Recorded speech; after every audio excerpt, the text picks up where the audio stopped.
The sun halts its journey, the sky holds its breath, and time, just for a moment, stands still.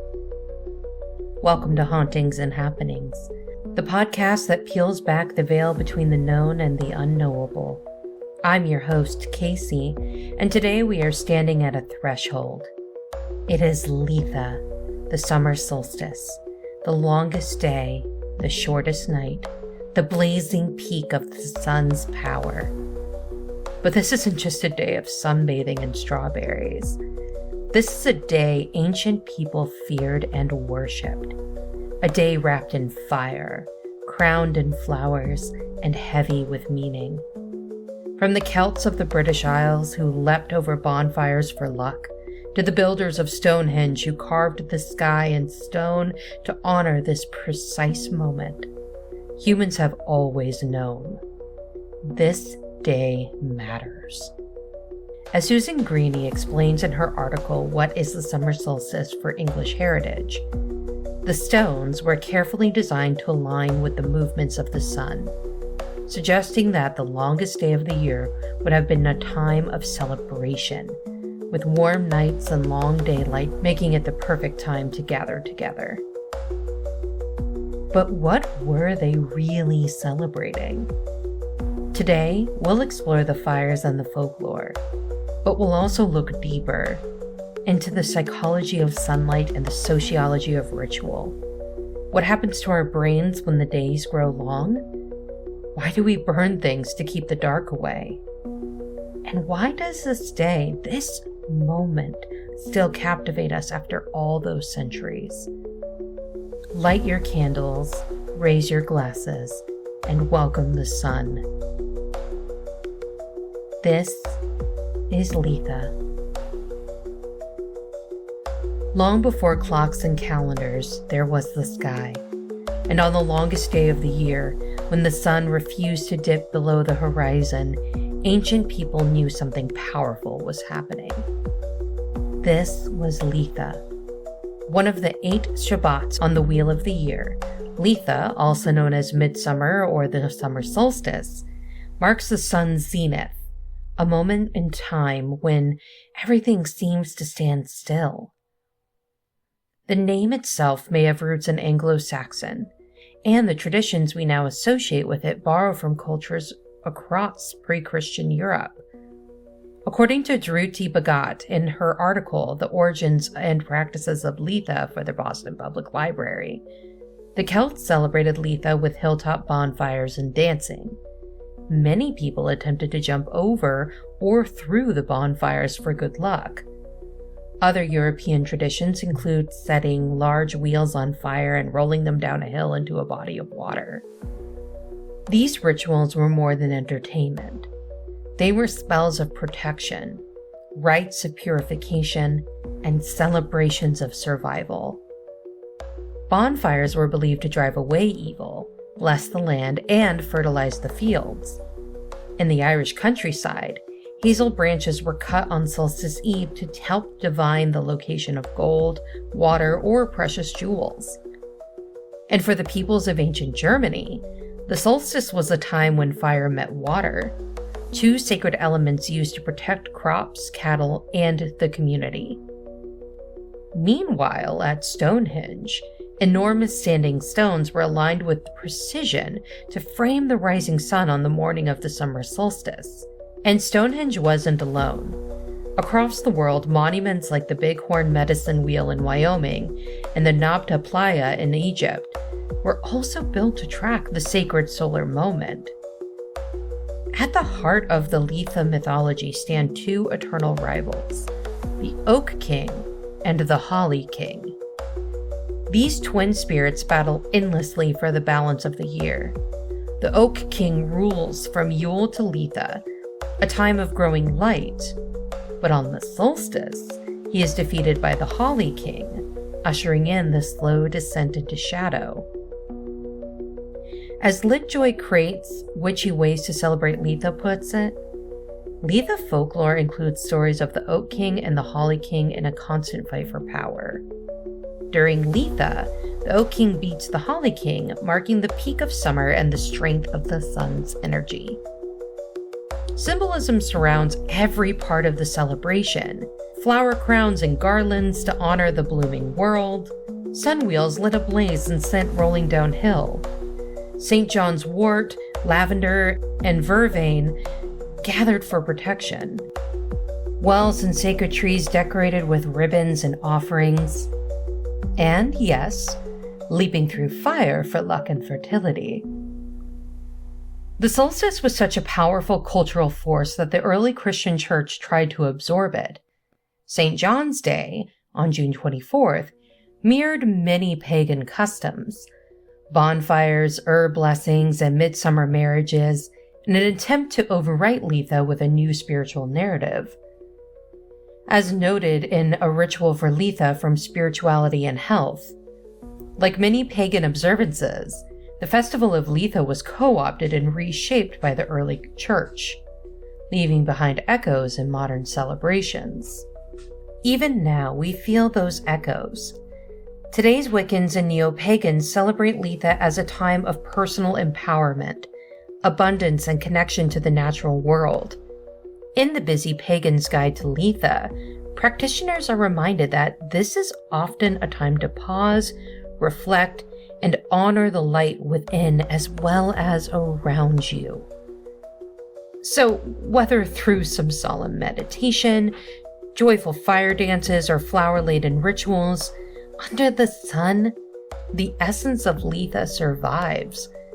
Light is sacred. Fire is protection. And every year, at the height of the sun's power, we remember. It's easy to think that we celebrate the sun just because it helps our food grow. But the truth is, we celebrate it because it changes us. Not symbolically, biologically. When the sunlight hits the skin, it sets off a cascade of chemical reactions in the brain. We produce serotonin, our internal mood stabilizer. Our bodies regulate melatonin, telling us when to sleep and wake. And our circadian rhythm, that 24-hour internal clock, is reset, keeping everything from our appetite to our attention span in sync. According to The Biological Significance of Light by Biga, sunlight synchronizes the human biological clock with the Earth's rotation, impacting hormone production, blood pressure, heart rate, and alertness. In other words, the sun doesn't just light the world, it organizes our minds. That's part of why the solstice feels so powerful. We're not just observing nature, we're responding to it on a cellular level. The more sunlight we get, the better we tend to feel. Clearer, more energized, more optimistic. That's why many people feel more confident and sociable in summer, and why the warmest months often feel like an invitation to begin again. But, of course, our relationship with light is complicated. While winter pattern seasonal affective disorder, or SAD, is fairly well known, its lesser discussed cousin, summer pattern SAD, can be just as disruptive. The Mayo Clinic notes that in summer, some people experience symptoms like insomnia, anxiety, and agitation when the days grow too long and too bright. It's a surprising reminder that even abundance can become overwhelming. Still, for most of us, the solstice brings a kind of natural euphoria, a psychological upswing where you may not even realize is chemically driven. In prioritizing mental well-being in the summer, the therapy group of DC explains the abundance of sunlight in the summer months triggers the brain's natural feel-good chemicals, making it an ideal time to reset mentally and emotionally. And I want you to think about that phrase, reset, because that's exactly what our ancestors were doing. The sun didn't just warm the earth. It told them it was time to plant, to travel, to build, to celebrate. The returning light wasn't just a change in season. It was a promise that life would continue. And modern science supports just how deep that seasonal influence goes. In a 2025 BBC News article titled "Seasons Affect How Genes and the Immune System Work," researchers found that over 5,000 human genes fluctuate based on the season, including those that control immunity and inflammation. That means our DNA expression changes with the sun. This isn't just a myth. This is evolution. Summer meant survival. More food, less illness, better conditions for childbirth and travel, and the opportunity to gather and connect. And when you think about it that way, it makes perfect sense that ancient people would mark this day not just with fires, but with reverence. Lighting bonfires, weaving flower crowns, gathering herbs, these weren't just quaint old customs. They were ways of saying we made it. We're still here and we have the light.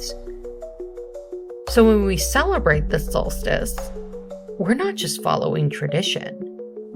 We're following our biology. We're honoring that deep, ancient, invisible truth that we don't just celebrate the sun because it's there. We celebrate it because it changes how we feel, think, and live. In the sun's warmth, we feel safe. In its light, we feel hopeful. And on the longest day of the year, we feel alive. All right, so you've probably noticed by now, this episode isn't just about sunshine and good vibes. The solstice, it's deeper than that. Stranger. Older. Because when we're talking about ancient fire festivals and flower crowns, we're not just talking about aesthetics. We're talking about control. Think about it. You can't change the sky. You can't hold back the darkness. But you can light a fire. You can gather your people and dance. And in doing that, you create the illusion, maybe even the reality, that you have some say in the matter. Anthropologist Victor Turner called these kinds of moments liminal spaces. That threshold between light and dark, between order and chaos, that's where ritual lives. In The Power and Possibility of Liminal Moments from Psychology Today, they write, liminal moments allow us to reimagine our roles, responsibilities, and relationships. They are not only transitions, but tools for emotional alignment. I loved that. Tools for emotional realignment. Because let's be honest, who doesn't need a reset now and then? Especially when the world is spinning a little too fast.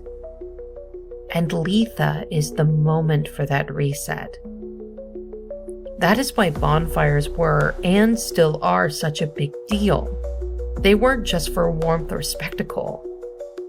They were intentional. Fire was medicine. In fire symbolism in world religions from the UEF Foundation, it's described this way. Fire rituals are associated with purification, transformation, and connection with the divine. The act of burning is both a release and a rebirth. That's why people leapt over the flames, to burn away illness, bad luck, infertility, and fear. Couples jumped hand in hand hoping to be blessed with a child. Farmers drove cattle between twin fires to protect their herds. And just between us, I'm not saying I'm gonna leap over a bonfire this week, but I'm definitely lighting a candle with a little more intention than usual. These traditions weren't just charming folklore. They were strategies. Ways to say, I might not be able to control the dark, but I can outshine it. And that brings us to the real emotional twist of the solstice. It's the longest day of the year, but it's also a turning point. After today, the light starts fading. That's why the celebration, this moment of fire and laughter and dancing, is urgent. The Litha 2024 ritual guide from the Peculiar Burnett puts it beautifully. Litha represents a turning point, a moment of intentional celebration before the descent. It's both a celebration and a warning. A warning that winter will return, but also a reminder that we aren't helpless, that we can light a flame, that we can gather our people even in uncertainty, that when everything feels like it's about to shift, we can still choose what to carry with us. To dance around fire on the longest day is to whisper to the universe, I see the shadow coming, but not yet. And if that's not a spell, I don't know what is. So what does the summer solstice look like today? Well, for some people, it's standing in a circle at Stonehenge watching the sun rise perfectly over the heel stone while druids in white robes chant blessings. For others, it's poolside mimosas, a fire pit on the beach, and a perfectly filtered golden hour selfie. Both are valid, because whether you're deep in ritual or just soaking up a warm night with friends, the essence of Litha still lingers in how we celebrate the sun. At Stonehenge, thousands still gather to witness the solstice sunrise, a practice that's seen a full revival in modern times. According to the Royal Observatory's summer solstice feature, the monument's alignment with the Midsommar sun continues to draw crowds who celebrate with music, dance, and spiritual ceremony. Meanwhile, in Sweden, the festival of Midsommar is one of the most important cultural holidays of the year. Flower crowns, maypoles, bonfires, traditional songs. It's everything Litha was and still is, repackaged with pickled herring and aquavit. But let's not forget modern Wiccans and neo-pagans who celebrate Litha as one of the 8 Shabbats in the Wheel of the Year. These gatherings range from intimate backyard rituals to full-on weekend retreats. The 2023 Litha Guide from Bloom and Manifest notes, today's celebrations often blend traditional elements like fire and herb magic with new practices. Sun salutations, crystal grids, and eco-conscious intentions. And that blending? It's happening everywhere. From yoga festivals in the desert to eco-spiritual gatherings in national parks, there's a growing movement to mark the solstice not just as a spiritual event, but as a collective energetic reset. Even Burning Man, that wild, dusty bacchanal in the Nevada desert, carries echoes of Litha. Massive structures are ritually burned, symbolic art is offered to the flame, and participants create temporary community in the spirit of freedom, transformation, and heat. And honestly, even the most secular summer traditions trace their roots back to the bonfires and fertility rites of old. Think about it. June weddings, fertility rite. Fireworks, literal modern fire ritual. Summer festivals, feasting, dancing, and the communal joy of light. These things might not be labeled pagan anymore, but they're carrying the torch. Pun completely intended. So, whether you're dancing around a maypole or grilling hot dogs on the 4th of July, or sipping wine under fairy lights strung across your patio, you're participating in a long lineage of solstice magic. You don't have to call it Litha, but your soul remembers. All right, we've talked about the science, and we've talked about the symbolism. Now let's talk about what you can actually do to celebrate Litha. No bonfire required. These rituals are drawn from old tradition, modern pagan practice, and a deep love for the sun itself. Some are elaborate, some are beautifully simple. All are ways to honor the light and find your center in it. Let's start with the sunrise. In simple summer solstice sunrise ritual from the Wholesome Witch, the suggestion is beautifully minimal. Wake early, sit outside, breathe in the morning light, feel the sun's warmth on your skin, and say aloud what you wish to grow in your garden, in your life, in yourself. That's it. That's magic. If you're looking for something more ceremonial, you can try creating a sun altar. According to Litha 2024 Summer Solstice Rituals by the Peculiar Brunette, build your altar with sunflowers, gold candles, herbs like chamomile or St. John's wort, and items that represent abundance. Write down your intentions and place them under the flame. If you want to move your body, and you should, the sun begs for it, consider a solstice dance or a yoga flow. From Bloom and Manifest Litha Celebration Guide, create your own movement ritual. Dance barefoot outside.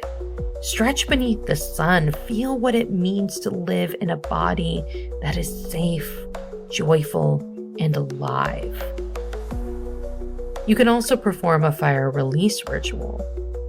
As described in A Ritual for Litha from Spirituality and Health, write down what you're releasing. Doubts, fears, habits, and burn the paper in a candle flame while repeating, I am renewed in the fire. I rise in the light. Prefer a quieter kind of spell? Try a flower blessing. In How to Celebrate Litha from the Gilded Tiefling, there's a tradition of collecting wildflowers on the solstice and placing them in a bowl of water overnight. In the morning, the flower-charged water can be used to anoint the body or bless the home. Want to get even witchier? Charge a crystal grid in the sunlight. Leave an offering of honey, wine, or fruit in your garden. Bake solstice bread with herbs like rosemary or thyme. Or write a love letter to the sun and read it out loud at dusk. These rituals aren't about being perfect or traditional. They're about presence, about marking the moment when the light is longest and the veil is thin. They're about saying, with your whole heart, I see the light. I welcome the light. I am the light. And trust me, whether you're in a meadow full of witches or sitting alone with your coffee on the front porch, that is enough. And now, the sun begins to fall. That's the secret folded in the heart of Litha. The moment the light reaches its peak is the very moment it begins to slip away. That's what makes this day so powerful. Not just its brilliance, but its fragility. Litha isn't a static celebration. It's a threshold, a liminal space, as we've said, a moment caught between abundance and decline, between fullness and fading. And maybe that's why we honor it with such fire. Because deep down we all understand what it means to hold joy that is already ending. We light bonfires knowing the dark will return. We sing while the sun is still high because we know it won't stay that way forever. But here's the thing. The fire doesn't lie. It burns now. It warms your skin now. And maybe that's the whole point of ritual, of celebration, of stopping to mark the longest day, to say, I see the turning of the wheel, and I choose to celebrate anyway. So as you go forward, whether you greet the solstice with flowers, fire, or just with a quiet moment of stillness, I invite you to ask yourself, when the fire fades, what lingers in its embers? Hope or something darker? Only you can answer. But either way, the sun will rise again. Thank you for joining us on today's journey into the unknown. If you enjoyed this episode of Hauntings and Happenings, don't forget to subscribe, leave a review, and share it with fellow seekers of the strange. Got a story, theory, or a haunted hotspot you want us to explore? Reach out to us at our email, hauntingsandhappenings@gmail.com, and you might just hear it in a future episode. Remember, the world is full of mysteries waiting to be uncovered, and together, we'll keep searching. Until next time, stay curious, stay cautious, stay spooky, and of course, keep it weird.